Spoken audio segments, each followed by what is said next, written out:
नमस्कार, मैं दीपक शर्मा और मेरे YouTube मंच पर आपका स्वागत। दोस्तों, क्या गुजरात लॉबी का नेक्स्ट टारगेट, अगला निशाना देश की सबसे बड़ी पंचायत है? और अगर खुलकर कहूं तो देश के प्रधानमंत्री नरेंद्र मोदी और गृह मंत्री अमित शाह, यानी दो सबसे ताकतवर नेता, इनके टारगेट पर नेक्स्ट टारगेट क्या देश की संसदीय व्यवस्था है, पार्लियामेंट है, जहां से हम और आपका ये देश चल रहा है? क्या वो टारगेट पर है? और इससे पहले कि मैं बड़ी खबर पर आऊं, दोस्तों, मैं चाहता हूं 3 तस्वीरें या कुछ तस्वीरें मैं आपको दिखाना चाहता हूं और मैं आपसे गुजारिश करूंगा कि उनको ज़रा गौर से देखिएगा और एक एक लफ्ज़ पर ध्यान दीजिएगा। पहली तस्वीर, अधीर रंजन चौधरी, नेता विपक्ष, लीडर ऑफ अपोजिशन लोकसभा। जी हाँ, आप कह सकते हैं कि विपक्ष के सबसे बड़े नेता अधीर रंजन चौधरी, और एक लंबा संसदीय इतिहास है इनका, बंगाल से आते हैं। कल इन्होंने, नेता विपक्ष ने, नीरव मोदी, जी हाँ नीरव मोदी, वो लुटेरा जो लूट कर सारा माल विदेश चला गया, नीरव मोदी का नाम मोदी से जोड़ दिया, नरेंद्र मोदी से। और मोदी सामने बैठे थे और बगल में अमित शाह बैठे थे। कुछ ही देर बाद अधीर रंजन चौधरी को सस्पेंड कर दिया, यानी नेता विपक्ष को ही विपक्ष से बाहर, सदन से बाहर कर दिया गया। तस्वीर नंबर 2, संजय सिंह। लफ्ज़ों पर ध्यान दीजिएगा, यही गुजारिश है। संजय सिंह ने मोदी जी का नाम नीरव मोदी से नहीं जोड़ा। संजय सिंह ने इसी सत्र में मोदी जी का नाम गौतम अडानी से जोड़ दिया। संजय सिंह पूरे सत्र के लिए सस्पेंड कर दिए गए। सत्र आज खत्म हो गया, लेकिन अगले सत्र के लिए भी संजय सिंह राज्यसभा नहीं जा सकते, पार्लियामेंट नहीं जा सकते। एक और नाम, एक और तस्वीर, राघव चड्ढा। अब राघव चड्ढा यंग हैं, आप कह सकते हैं युवा हैं, यूथ की पहचान है और बहुत ही, आप कह सकते हैं, इस वक्त जोश से भरे हुए हैं। इन्होंने नीरव मोदी से, गौतम अडानी से तुलना नहीं की किसी की। इन्होंने अमित शाह का नाम दुर्योधन से जोड़ दिया। गाज इन पर भी गिरी। राघव चड्ढा भी सस्पेंड कर दिए गए राज्यसभा से बाहर। अब दोस्तों, ये सिर्फ 3 तस्वीरें नहीं, कई तस्वीरें हैं। जैसे ये डेरेक ओब्रायन है टीएमसी की, ये भी मोदी पर गरज पड़े। अंग्रेजी अच्छी बोलते हैं, हो सकता है देर से समझ में आई हो। गाज इन पर भी गिरी। Prime Minister Modi, listen to this carefully. This assault, it will strengthen India. जीतेगा भारत। एक और सांसद देखिए, सुशील कुमार रिंकू साहब। ये आजकल बेड़ियां पहने, अपने जिस्म पर बेड़ियां पहने। जी हाँ, मजनू नहीं है, बेड़ियां इन्होंने इसलिए पहनी हुई है क्योंकि इनको भी लोकसभा से बाहर कर दिया है। सरकार के बारे में ये भी बहुत कुछ बोल रहे थे, तो बेड़ियां पहन रखी हैं और लोकसभा के कैंपस पे घूम रहे हैं सुशील रिंकू। अब दोस्तों, लंबी फेरिस्त है, कई नाम, कई तस्वीरें मैं आपको दिखा सकता था, लेकिन मैं असली मुद्दे पर आ रहा हूँ कि द बिग क्वेश्चन, जो बड़ा सवाल है, वो ये है कि अगर आप थोड़ा सा रिकैप करिए, 2014 से शुरुआत करिए, तो सबसे पहले मोदी जी ने और शाह साहब ने इन दोनों की घेराबंदी करी, इन दोनों को पकड़ा, अडानी और जोशी। इन दोनों पर जैसे ही अपनी गिरफ्त मजबूत करी, पूरी पार्टी खामोश हो गई। उसके बाद मीडिया की घेराबंदी हुई, बड़े बड़े तीसमार खान मीडिया के टाइकून्स, इनकी घेराबंदी हुई। किसी पर ईडी का नोटिस, किसी पर कोई इनकम टैक्स के नोटिस, सारी मीडिया गोद में बैठ गई साल 2 साल के भीतर। उसके बाद आपने जुडिशरी का हाल देखा कि जुडिशरी का हाल क्या हुआ। रंजन गोगोई जैसे जहां जज थे जो सरेंडर कर गए, जिनको मोदी जी अब राज्यसभा ले गए मेहमान बना के। लेकिन एक आदमी जिसकी पीठ में रीढ़ की हड्डी थी, एक आदमी जिसके पास कलेजा था, जिगर था, वो खड़ा हो गया, तो मोदी का सिस्टम हिलने लगा। जी हाँ, चंद्रचूड़। लेकिन बात सिर्फ चंद्रचूड़ की नहीं, जुडिशरी के बाद अब जो ताज़ा टारगेट है, क्या वो पार्लियामेंट है, देश की संसद है, देश की सबसे बड़ी पंचायत है? और यहां मैं एक चीज़ कहना चाहूँगा कि ऐसा नहीं है कि पार्लियामेंट में हर आदमी को सताया जा रहा है। सताया सिर्फ उन्हीं को जा रहा है जो ये 3 नाम बोलते हैं। अगर आपने गलती से, खुदा ना खास्ता, मोदी पर तल्ख टिप्पणी कर दी, आपने कहीं गलती से या जानबूझकर या राजनीतिक हमले में अगर आपने टारगेट अमित शाह को कर दिया, या कोई तंज आपने गौतम अडानी पे कर दिया, अगर इन 3 लोगों को छेड़ा, तो आपका हाल, यानी उस सांसद का हाल वही होगा जो मैंने शुरू में तस्वीरें दिखाई थी। अडानी, अमित शाह और मोदी। इस मंच से बीजेपी के नेताओं को चुनौती देता हूं कि वो कागज लेकर आए मेरे सामने, show me that piece of paper जिसपे ये दस्तखत है। ये भाजपा है जो झूठ लोग बोलते हैं, ये महा झूठी पार्टी है।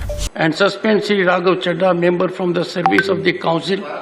But unfortunate है, undemocratic है। Just because you enjoy a majority in the parliament does not mean कि आप अपने लोगों की आवाज दबाने लगे और विपक्ष की आवाज को चलने लगे। अब दोस्तों, मेरी कई एमपी से बात हो रही थी। आज मैं एक एमपी से आपको मिलवाऊंगा जिनको सस्पेंड कर दिया दूसरे सेशन के लिए।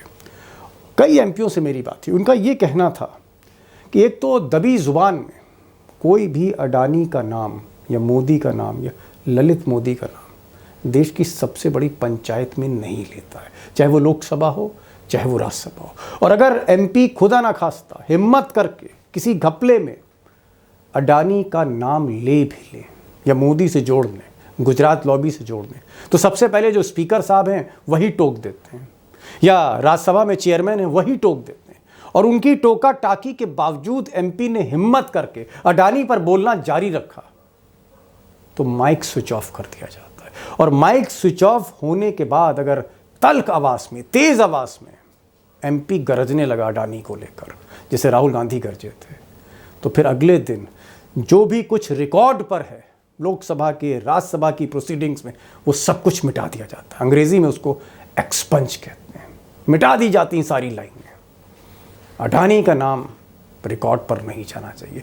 नीरव मोदी का नाम या कोई तल्ख टिप्पणी दुर्योधन जैसी अमित शाह पर अगर वो गई, तो याद रहे कि ना सिर्फ वो लाइनें मिटाई जाएंगी, सांसद को भी दरवाजे से बाहर का रास्ता दिखाया जाएगा। और यही हो रहा है। और राहुल गांधी के साथ भी ऐसा ही हुआ था। दरअसल मानहानि का मुकदमा तो एक बहाना था। असली गलती राहुल गांधी तब कर गए शायद जब उन्होंने अडानी की पोल खोल दी थी लोकसभा में।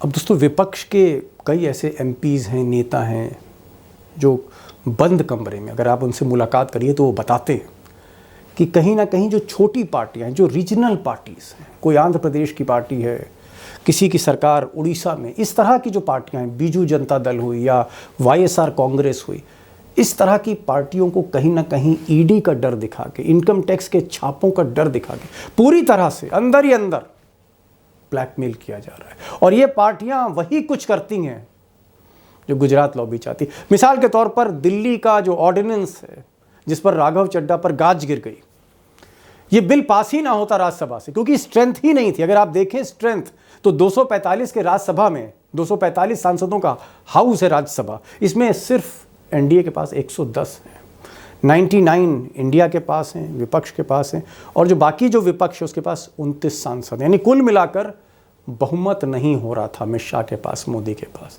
और फिर 2 पार्टियां उसी ईडी और इनकम टैक्स की शय पर डरा कर 2 पार्टियों को कहीं ना कहीं उन्होंने कंप्रोमाइज़ किया।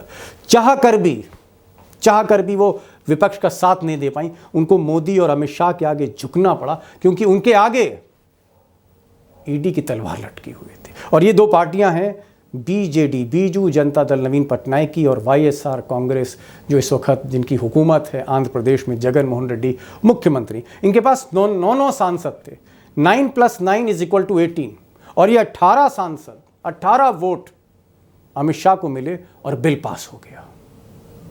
ये है डर। तो कहीं ना कहीं डर है ईडी का, इनकम टैक्स का। कहीं ना कहीं अडानी का नाम बोलने पर लाइनें मिटा दी जाती हैं। कहीं ना कहीं मोदी जी और अमित शाह की अगर तुलना आप किसी नीरव मोदी दुर्योधन से कर दें तो आप सस्पेंड हो सकते हैं।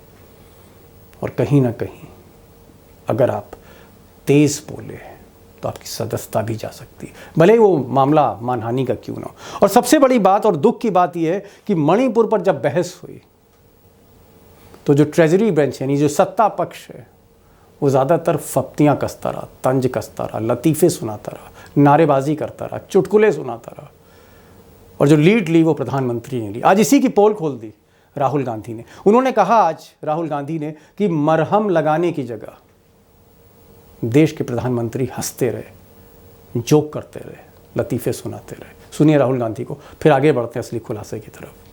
मणिपुर में महीनों से आग लगी हुई है, लोग मारे जा रहे हैं, बच्चों को मारा जा रहा है। और अगर आपने देखा होगा कल, तो प्रधानमंत्री हंस हंस के बोल रहे थे, मुस्कुरा रहे थे, जोक्स क्रैक कर रहे थे, हंस रहे थे। ये उनको शोभा नहीं देता है। अब दोस्तों, हमारे देश की जो पार्लियामेंट्री डेमोक्रेसी है, संसदीय लोकतंत्र है, जहाँ कभी वाजपेयी गरजते थे, जहाँ कभी चंद्रशेखर गरजते थे, जहाँ हम सुषमा स्वराज को सुनते थे, जहाँ हम जॉर्ज फर्नांडिस को सुनते थे, जहाँ बात बात पे तीखी नोक-झोंक होती थी, लाइव टेलीकास्ट होता था, पूरा देश देखता था, चाहे वो विश्वास प्रस्ताव हो चाहे अविश्वास प्रस्ताव। उसी संसद में जिसकी नींव अंबेडकर, नेहरू इन सब ने मिलकर रखी, क्या उसी संसद में आज की तारीख में जुबान खोलना, तो आप कह सकते हैं एक राइट है एमपी का, मेंबर ऑफ पार्लियामेंट का, दुनिया भर में जहां भी डेमोक्रेसी, क्या वहां बोलना गुनाह है? क्या ज़रूरत से ज़्यादा बोल गया कोई तो क्या सज़ा के तौर पर सस्पेंड कर दिया जाएगा? मैं आज ऐसे ही एक सांसद से आपको मिलवाना चाहता हूं जिनको एक बार नहीं 2-2 बार सस्पेंड किया गया, और उनकी जो गलती थी सिर्फ इतनी थी कि उन्होंने मोदी जी पर नारा लगा दिया था जिसमें अडानी का नाम था। चलते हैं उसी सांसद के पास, उसकी पीड़ा समझते हैं, और पीड़ा विपक्ष की समझते हैं, और हकीकत, जमीनी हकीकत क्या है, क्या नेक्स्ट टारगेट संसदीय व्यवस्था है गुजरात लॉबी की। चलते हैं संजय सिंह के पास, सस्पेंडेड एमपी संजय सिंह जी। संजय भाई, मेरा पहला सवाल मेरा यह है कि पहले आप पर निशाना, फिर हमने बीच में देखा कि टीएमसी के सांसद हैं उन पर भी निशाना, डेरेक ओब्रेन पे, फिर राघव चड्ढा पे निशाना। ये निशाने लग रहे थे कि एक निशाना नेता विपक्ष पर ही लग गया, अधीर रंजन पर, और ऐसा मैंने नहीं देखा। मैं भी 20-22 साल से लोकसभा राज्यसभा कवर कर रहा हूं। इस तरह का वज्रपात, इस तरह का एक्शन मैंने पहले नहीं देखा। माजरा क्या है संजय भाई? देखिए, सबसे पहले तो मैं ये पूछना चाहता हूं कि भाई मेरा अपराध क्या है? मणिपुर की हिंसा पर सवाल उठाया, ये मेरा अपराध है? मणिपुर में दरिंदगी और हैवानियत हो रही है और उसको रोको, ये पूछना और ये कहना अपराध है? एक कारगिल योद्धा की पत्नी को निवस्त करके घुमाया जाता है, और उस पर अगर मैंने सवाल उठाया सदन के अंदर तो आप मुझे सस्पेंड करके बाहर कर देंगे। और देश के प्रधानमंत्री को कल जब मैं सुन रहा था दीपक जी, तो मुझे तो लगा जैसे प्रधानमंत्री अपना मानसिक संतुलन खो बैठे। देश के प्रधानमंत्री मणिपुर की हिंसा पे नहीं बोल रहे, मणिपुर में कैसे आगजनी रुकेगी, कैसे हत्याएं रुकेंगी, इस पे नहीं बोल रहे। प्रधानमंत्री सबको आरोपित करने में लगे हुए हैं। प्रधानमंत्री का मकसद मणिपुर की हिंसा रोकना नहीं, संजय सिंह को रोकना है, विपक्ष की आवाज को रोकना है। प्रधानमंत्री कल इस प्रकार की भाषा का प्रयोग कर रहे थे, हंस रहे हैं, ठहाके लगा रहे हैं। अब बताइए, कोई एक संवेदनशील व्यक्ति जिस देश का एक राज्य जल रहा हो, वो हंस सकता है उसका जवाब देने के समय? जी, तो ये प्रधानमंत्री की संवेदनहीनता की पराकाष्ठा को दिखाता है। ये कार्रवाई उन्होंने मेरे खिलाफ जानबूझ के की है। कभी आपने नहीं सुना होगा कि सजा को 2 बार बढ़ाया जाए। अब आप देखिए, ये चिट्ठी मुझे जारी की थी, इन्होंने ही जारी की थी। इसमें साफ तौर पे लिखा है कि भाई एक सेशन के लिए आपको सस्पेंड किया जाता है, लेकिन बस संजय सिंह की आवाज नहीं आनी चाहिए अंदर, इसलिए कह रहे हैं साहब नहीं नहीं नहीं नहीं नहीं, इनको अभी और आगे सस्पेंड करो, इनको तो और सजा इनकी बढ़ाओ। आप पे संजय जी आरोप है कि आप तेज आवाज में बोलते हैं, आप सदन की कार्रवाई चलने नहीं देते। 56 बार आप स्पीकर के पास वेल पर गए हैं, और आपने अडानी और मोदी इन पर नारे आपने लगाए कि अडानी और मोदी जो हैं जी वो भाई भाई हैं जी। देखिए ऐसा है, नरेंद्र मोदी जी का मकसद ये है कि विपक्ष की जितनी भी आवाज हैं उनको रोको, उनको समाप्त करो। राहुल गांधी बोले उनकी सदस्यता खत्म कर दो, डेरेक ओब्रायन बोले उनको सस्पेंड कर दो, सुशील रिंकू बोले उनको सस्पेंड कर दो, अधीर रंजन चौधरी बोले उनको सस्पेंड कर दो। राघव चड्ढा का कोई मामला नहीं, सेलेक्ट कमेटी के लिए नाम प्रस्तावित कर दिया, सिर्फ इस आधार पर उनकी सदस्यता खत्म कर दो जी। संजय सिंह का सस्पेंशन खत्म हो रहा है, अरे अरे अरे इसका सस्पेंशन बढ़ाओ। तो क्यों? जो सरकार के खिलाफ बोलेगा, जो इनके दोस्त अडानी के खिलाफ बोलेगा। मैंने क्या गुनाह किया था? पिछली बार मैंने मोदी अडानी भाई भाई देश बेच के खाई मलाई, यही नारा लगाया था। उन्होंने सस्पेंड करके उस समय कुछ नहीं कर पाए तो अभी सस्पेंड करके बाहर कर दिया। मणिपुर की हिंसा पे सवाल पूछा, सस्पेंड करके बाहर कर दिया। तो ये संसद को ही खत्म करना चाहते हैं दरअसल। संजय जी मैं आपसे जी ये बिल जो है जी, ये बिल जो हमारे संविधान निर्माताओं ने व्यवस्था दी है ना, ये मोदी जी ने थोड़ी बनवाया है, न पीयूष गोयल ने बनवाया है, ये भाजपाइयों ने थोड़ी बनवाया है। ये बिल बनवाया है, ये बिल की व्यवस्था दी है हमारे संविधान निर्माताओं ने। क्यों दी है? जब सरकार आपकी बात नहीं सुने तो उसके अंदर जाइए और अपना विरोध दर्ज कराइए। मैं 56 बार गया, बिल्कुल आप ठीक कर रहे हैं, मैं 56 बार गया। 56 इंच के सीने को चुनौती देने के लिए मैं 56 बार बेल में गया, बिल्कुल गया। लेकिन क्यों गया? कभी किसान के सवाल पे, कभी मजदूर के सवाल पे, कभी दिल्ली में हो रही सीलिंग के खिलाफ, कभी किसानों पर हो रहे लाठीचार्ज के खिलाफ गया इन सवालों। और मुझे इस बात का फक्र है, कोई शर्म नहीं है। जी संजय भाई, मेरे मन में 3-4 सवाल हैं और मैं चाहूंगा ईमानदारी से उसके जवाब मिले। नंबर 1, बीजेपी का कहना है कि राघव चड्ढा जो आपके साथी सांसद हैं, युवा साथी हैं, इन्होंने फर्जी दस्तखत किए, फोर्ज सिग्नेचर कर दिए कुछ एमपीज के, जिसमें एक एमपी सुधांशु त्रिवेदी भी हैं जो बीजेपी के, और उन्होंने कहा कि साहब हमने सिग्नेचर नहीं किए। तो ये सिग्नेचर जो फर्जी किए गए, इसको अगर आप संक्षेप में बता सकें। आप तो संसद की कार्रवाई को लंबे समय से कवर कर रहे हैं जी। कोई भी सांसद किसी भी बिल को सेलेक्ट कमेटी में भेजने के लिए दूसरे सांसदों का नाम प्रस्तावित कर सकता है। ये सामान्य सी जानकारी है जो देश के गृह मंत्री को नहीं है। दूसरी बात, संजय जी मैं यहां टोक रहा हूं, मैं कह रहा हूं कि नाम प्रस्तावित करना, किसी का नेम, मैं नेम प्रपोज करना नहीं, मैं कह रहा हूं कि क्या सुधांशु त्रिवेदी के सिग्नेचर भी बनाए। उसी बात पे मैं आ रहा हूं।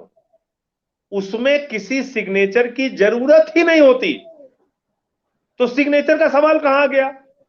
तो फिर सिग्नेचर क्यों कहा जा रहा है? कोई सिग्नेचर हुआ ही नहीं है। सेलेक्ट कमेटी में नाम प्रस्तावित करने के लिए किसी सिग्नेचर की जरूरत ही नहीं होती, कोई जरूरत ही नहीं होती। जो आरोप लगे हैं उसमें कि हस्ताक्षर का फर्जीवाड़ा, ये खबरें जो दी जा रही हैं सदन से और जो गोदी मीडिया में चल रही हैं, और जो भाजपा के लोग कह रहे हैं सांसद की साहब फर्जी सिग्नेचर कर दिए, गोदी मीडिया कह रहे हैं तो वो तो कोई भी खबर चलाएगा ना। उस खबर का आधार और सत्यता क्या है? मैं आपको बता रहा हूं, एज ए राज्यसभा सांसद मैं आपको जानकारी दे रहा हूं, इसको आप वेरीफाई कर लीजिए और गोदी मीडिया के मुंह पे पटक दीजिए। सेलेक्ट कमेटी में नाम भेजने के लिए किसी भी सिग्नेचर की जरूरत नहीं होती। राघव चड्ढा ने किसी का सिग्नेचर फर्जीवाड़ा किया ही नहीं, सिग्नेचर की जरूरत ही नहीं थी, उन्होंने नाम प्रस्तावित। अब मैं ऐसे सामान्य भाषा में उदाहरण देता हूं जी। मान लीजिए कि पटेल नगर के इलाके में डकैती पड़ी, किसी आदमी ने थाने में कहा कि भाई यहां इलाके में बड़ा अपराध हो गया है और मैं भी इसके खिलाफ हूं, और भाजपा के फला नेता भी इसके खिलाफ हैं, और फलाने जिला अध्यक्ष भी इसके खिलाफ हैं, और इस पे दरोगा जी आपको कार्रवाई करनी पड़ेगी। अब भाजपा का जिला अध्यक्ष वहां पहुंच के कहता है, अरे डकैत लोग तो हमारे दोस्त हैं, हम कैसे उसके खिलाफ हो सकते हैं? तो मतलब ये इस प्रकार की बात है। जी, आपको लगता है कि राघव चड्ढा पर जो कार्रवाई हुई उसके पीछे ये वजह था कि उन्होंने एक भाषण दिया था, अमित शाह बैठे हुए थे और उन्होंने दुर्योधन का जिक्र किया था, एक कविता सुनाई थी, तो क्या ऐसा तो नहीं है कि दुर्योधन वाला मामला, जैसे आपका अडानी का मामला कहीं चोट कर गया, तो आपको लगता है कि जो तल्ख उनका जो भाषण था अमित शाह के सामने, क्या वो उसके पीछे कारण हो सकता है? मैं कहता हूं कोई भी कारण ये लोग अपने मन में बना लें, बना सकते हैं, लेकिन मुद्दा वो नहीं है। मुद्दा ये है कि क्या आप इनके सामने सरेंडर करेंगे या इनसे लड़ेंगे। तो जहां तक आम आदमी पार्टी का प्रश्न है, हम लोग इनसे लड़ेंगे, हमने तय किया हम इनसे लड़ेंगे, इनके खिलाफ आवाज उठा रहे हैं। अब ये सस्पेंड करते हैं तो हम बाहर बैठ जाते हैं, वहां नारे लगाते हैं। सदन का नारा हो सकता है ना दिखाया जाए, बाहर तो पूरा दिखाया जाता है, बाहर बैठ के इनके खिलाफ नारे लगाते हैं। इसलिए उसकी चिंता करने की जरूरत है। एक आरोप इन्होंने ये भी लगाया कि सस्पेंशन जब हो जाता है, चाहे जो भी हो, उसके पीछे कोई भी मोटिवेशन हो, तब जो है सांसद जो है वो उसको राज्यसभा छोड़नी पड़ती है, वो गैलरी में नहीं जाता, वो चैम्बर में नहीं जाता। उनका कि साहब आप तब भी आए चैम्बर में, गैलरी में, इस तरह कभी मैंने बात सुनी। ये तो सरासर झूठी बात है, 100% झूठी बात है। मैं चैम्बर में कैसे जा सकता हूं, लॉबी में कैसे जा सकता हूं, गया ही नहीं। आप नहीं गए? नहीं, मैं आपसे जानना चाह रहा था जो आरोप है। एक चीज संजय जी मैं जानना चाह रहा हूं, और ये सवाल आप पर नहीं है, ये सवाल आज के दौर पर है। क्या आपको लगता है मोदी और शाह, क्या आपको लगता है मोदी शाह सब कुछ इनके ग्रिप में है, सारा सदन सारी व्यवस्था ग्रिप में, और क्या इनके खिलाफ अगर कोई जुबान खोलता है, कुछ बोलता है, तो पहली बात तो कोई बोलता नहीं, और अगर बोलता है तो क्या फिर उस पर कार्रवाई होती है, उस पर गाज गिरती है, उस पर एक्शन होता है, और सब लोग चुप रहते हैं, कोई कुछ बोलता नहीं? कम से कम इंडिया गठबंधन के बारे में मैं इतनी तारीफ करूंगा कि इस बार सारा विपक्ष एकजुट रहा, चाहे वो मेरा मसला हो या जो दूसरे भी मामले थे। मणिपुर के सवाल पे सारे लोग एक साथ थे, दिल्ली के बिल के सवाल पे सारे लोग एक साथ थे। तो ये इस बार जरूर देखने को मिला कि पूरा का पूरा विपक्ष जो है वो एकजुट था, एक दलों को, दो दलों को छोड़ के। और यही प्रधानमंत्री की बौखलाहट का कारण है। यही वजह है कि देश के प्रधानमंत्री कल अपना संतुलन खो बैठे थे। वो हंस रहे हैं, ठहाके लगा रहे हैं, मजाक उड़ा रहे हैं, 25-25, 30-30 साल पुरानी घटनाओं का जिक्र कर रहे हैं। अरे भैया, तुम देश के प्रधानमंत्री हो, देश का एक हिस्सा जल रहा है, हत्याएं हो रही हैं, लूट हो रही है, तुम उस पे जवाब देने के बजाय दुनिया भर की लफाजी आप कर रहे हैं। इसको क्या देश नहीं देख रहा है? नहीं संजय भाई, मैंने जो आपको बताया, मेरा जो क्वेश्चन था संजय भाई, माफ कीजिएगा मैं आपको टोक रहा हूं, मेरा सवाल ये था, चलिए ठीक है, संजय सिंह जो हैं वो दहाड़ते हैं, वो झेलते भी हैं, सस्पेंशन आप झेल ही रहे हैं, और सस्पेंशन आपका अगले सत्र में भी बढ़ गया। मेरा सवाल ये था कि इस व्यवस्था में अमित शाह पर कोई टिप्पणी करना, गौतम अडानी पे कोई टिप्पणी करना, मोदी जी पर कोई टिप्पणी करना, क्या ये महंगी पड़ सकती है? अगर कोई भी सांसद हिम्मत करेगा तो क्या कोई कार्रवाई हो सकती? मैं ये पूछना चाह रहा हूं। देश की संसद में कह चुका हूं कि ये अडानी के नौकरों की सरकार है। संसद के अंदर मैंने बोला है कि अडानी के नौकर हो तुम लोग, इससे ज्यादा तुम्हारी कोई हैसियत नहीं। तो जो सरकार ही अडानी की नौकर है, तो अडानी के खिलाफ बोलने पर तो आपको सजा बिल्कुल मिल सकती है। मोदी अमित शाह दो तानाशाह हैं, उनके खिलाफ बोलने पे आपको सजा मिल सकती है। उनके पार्टी के लोग दुखी रहते हैं उनसे, तो दूसरे लोग बोलेंगे तो उस पर कार्रवाई होगी ही होगी। पार्टी में किसी की हिम्मत नहीं है कि अमित शाह मोदी के खिलाफ आवाज उठा दे। नहीं, क्यों नहीं हिम्मत? मैं यही तो सवाल है मेरा जी, हिम्मत क्यों नहीं कोई कर पा रहा है? मैं यही तो पूछ रहा हूं आपसे। पूछिए जाके उन लोगों से जो हिम्मत नहीं कर पा रहे हैं। इसका जवाब मैं कैसे दे पाऊंगा? नहीं, मैं तो कह रहा एक चीज ये मानता हूं कि मैं सिर्फ एक चीज ये मानता हूं कि इंसान को 2 बार नहीं मरना है, एक ही बार मरना है। और बड़ी अच्छी कविता रविन्द्रनाथ टैगोर की अभी हमारे स्वागत दा ने पढ़ी, आपने शायद सुनी होगी। जी, मैं आपके दर्शकों के लिए भी वो 2 लाइन सुनाना चाहता हूं। मेरी बंगाली उतनी अच्छी तो नहीं है। जी भय करबो ना, भय करबो ना, भय करबो ना, আমি ভয় করব না, ভয় করব না, ভয় করব না, দুবেলা मरार आगे मरबो ना भाई, मरबो ना। इसका जी मतलब यह है कि एक ही बार मरना है इंसान को, 2 बार नहीं मरना है। तो जी आप क्यों बार बार मरना चाहते हैं? इन लोगों के आगे झुककर, इनसे समझौते करके, इनके सामने सर झुका के, इनकी जी हजूरी करके। जी संजय तो जी, कल मैं जो हमने समझता हूं, देखा, कल अविश्वास प्रस्ताव पर जो मेरे ऑब्जर्वेशंस थे, अ, अमित शाह ने अधीर रंजन पर तंज कसा कि भाई आपको आपकी पार्टी ही समय नहीं देती, आपकी अपनी पार्टी में हैसियत नहीं है। अधीर रंजन से कहा, जो नेता विपक्ष हैं। उसके बाद प्रधानमंत्री मोदी ने भी कहा कि दादा तुम चुप हो जाओ, चुप हो जाइए, बैठ जाइए, आपको तो आपकी पार्टी ही समय नहीं देती, हमारी पार्टी ने समय आपको दिया है। और जब एक आदमी का इस तरह से अपमान हुआ, अब जो भी कारण हो, उसके बाद थोड़ा वो भी अग्रेसिव हुए, और वो जैसे ही अग्रेसिव हुए, आक्रामक हुए, जो बहुत एक नेचुरल रिएक्शन होता है, किसी को भी अपमानित करा जाए भरी सभा में, किसी का भी चीरहरण होगा, तो वो व्यक्ति कहीं ना कहीं आक्रामक होगा। और जैसे ही वो आक्रामक हुए, हमने आधे घंटे में देखा कि वो सस्पेंड कर दिए गए। तो इसीलिए मैं ये प्रश्न कर रहा था कि क्या कोई भी सांसद हिम्मत करके आवाज उठाता है, और अगर वो अडानी पर आवाज है, क्योंकि अडानी पर मैं ये बार बार देख रहा हूं कि जो भी लाइन बोलता है वो एक्सपंज कर दी जाती है। अंबेडकर पर कोई लाइन एक्सपंज नहीं होती, महात्मा गांधी पर कोई लाइन एक्सपंज नहीं होती, अडानी पर कोई भी लाइन बोलिए तो एक्सपंज हो जाती है, उसको मिटा दिया जाता है रिकॉर्ड से। ये क्यों हो रहा है? ये आप किस तरह से इस व्यवस्था को देख रहे हैं, मैं ये जानना चाह रहा हूं। ये सिर्फ इसलिए हो रहा है कि ये अडानी के नौकर की सरकार है। ये अडानी के नौकर हैं ये लोग, इनकी क्या हैसियत है? इनके मालिक का नाम आप अगर आप लेंगे, उसके खिलाफ नारे लगाएंगे, तो सारे नौकर खड़े हो जाते हैं, मत बोलो मत बोलो, मालिक के खिलाफ मत बोलो। यही है, और क्या मकसद है इसका? जी ये तो खुली आंखों से खुली आंखों से संजय जी, समझा जा सकता है। एक चीज और, चलिए आप हिम्मती हैं या मनोज झा हुए या कांग्रेस के कई ऐसे लोग हैं जो बोलते हैं, राहुल गांधी हैं, लेकिन जो छोटी पार्टियां हैं, जो इंडिपेंडेंट हैं, जिनके 3 सांसद हैं, 2 सांसद हैं, जो साउथ की पार्टियां हैं, मैं जैसे जगन मोहन रेड्डी की पार्टी का जिक्र करूं, या फिर मैं उड़ीसा की पार्टी का जिक्र करूं, ये जो पार्टीज हैं इसमें, या छोटी पार्टियां हैं जिनका बहुत ज्यादा आप कह सकते हैं राजनीतिक, जिनके पास एक क्षमता नहीं है, पोटेंशियल नहीं है, वो क्या बोलने से डरते हैं? वो चुपचाप अपना भाषण पढ़ के चले जाते हैं? क्या आपको लगता है एक फियर का एटमॉस्फेयर बना रखा है, एक साइकोलॉजिकल फियर है, एक मनोवैज्ञानिक दबाव है आज की तारीख में?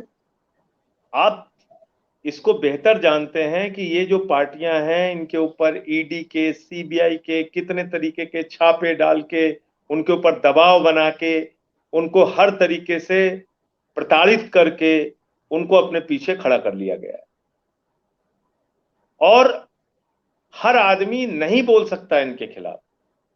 अगर आपको इनके खिलाफ बोलना है तो सारा रिस्क आप लेने के लिए तैयार रहिए, तब बोलिए। ये तानाशाह लोग हैं, इन्होंने ये मान लिया है कि ये हिंदुस्तान से कभी जाएंगे ही नहीं, ये यहां के राजा हैं, ये हमेशा यही रहेंगे।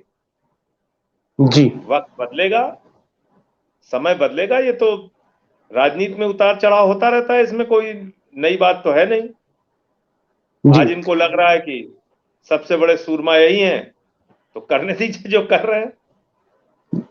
मेरा अंतिम सवाल संजय जी, क्योंकि आज आप फिर से, आपका सस्पेंशन बढ़ा है और आप देख रहे हैं और आप काफी सक्रिय भी रहते हैं, क्या आपको लगता है ये देश, ये सरकार धीरे धीरे तानाशाही की तरफ बढ़ रही है?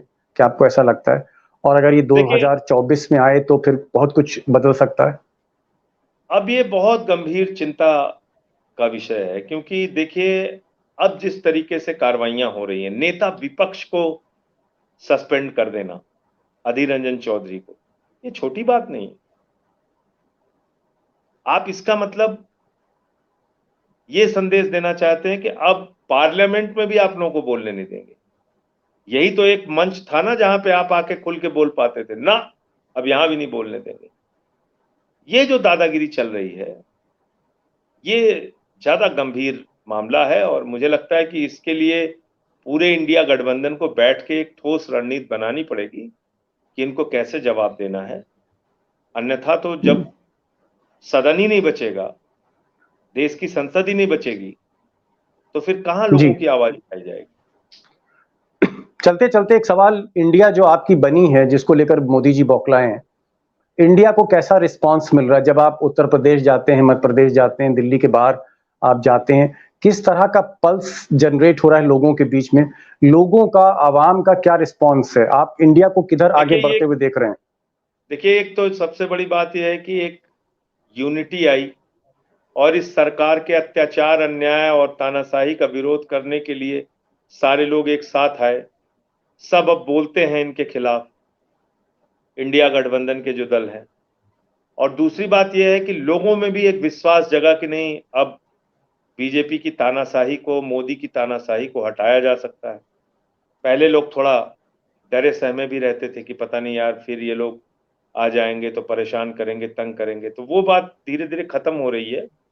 अब लोगों को लग रहा है मोदी की बौखलाहट को देख के, उनकी हताशा और उनका फ्रस्ट्रेशन देख के कि नहीं, अभी मोदी के जाने का टाइम आ गया है, इनकी सरकार का वक्त पूरा हो रहा है और इसी के कारण ये इस तरह की भाषा बोल रहे हैं, इस तरह से इंडिया के ऊपर अटैक कर रहे हैं। मतलब वो दलों का विरोध करने के चक्कर में इंडिया का विरोध करने पे उतारू हो गए हैं। इंडिया की तुलना आतंकवादी संगठन से करना, ये देश का अपमान, वहां तक प्रधानमंत्री। एक और सवाल का जवाब दीजिए। अमित शाह बड़ा मुस्कुराते हुए कह रहे थे कि साहब ये जैसे ही बिल जो है पास हो जाएगा तो केजरीवाल जो है वो इंडिया छोड़ देंगे। ये अमित शाह ने टिप्पणी करी। बहुत बड़े ज्योतिषी हैं, कहीं से सीखा होगा, अहमदाबाद से, या वो काला जादू बंगाल से सीखा होगा, कहीं से सीखा होगा, मुझे तो नहीं पता कहां से उनको जानकारी मिली। आप लोग इंडिया के साथ खड़े हैं मजबूती से? इंडिया के साथ खड़े हैं, इंडिया गठबंधन के साथ। संजय जी, आप आए, आपने समय निकाला और मैं जानता हूं जो मनोस्थिति आपकी होगी, जनता की आवाज लेके आप राज्यसभा गए थे और आप दहाड़ते गरजते थे, लेकिन इस सत्र में हमने देखा मानसून। नहीं, मैं आपके दर्शकों के लिए और आपके लिए भी बता देना चाहता हूँ, एक पैसे का मन में कहीं कोई अपराध बोध नहीं है। मैंने मणिपुर की हिंसा का सवाल उठाया, वहां की बेटियों का, वहां की महिलाओं का, वहां के नौजवानों का, वहां के बच्चों का सवाल उठाया और इसके लिए जो कार्रवाई ये करना चाहते हैं करें, इसका कोई। चलिए, हम चाहेंगे कि सद्बुद्धि मिले और जो देश की सबसे बड़ी लोकतंत्र है, दुनिया का सबसे बड़ा लोकतंत्र है, वहां पर आवाज आपकी फिर से सुनाई दे। इस सत्र में लोग नहीं सुन पाए, लेकिन अगले सत्र में मैं उम्मीद करूंगा और शुभकामनाएं कि आपको फिर से राज्यसभा में दहाड़ते हुए संजय सिंह को सुना जाए। आप आए इस प्रोग्राम में, बहुत बहुत शुक्रिया। Thank you so much Sanjay ji.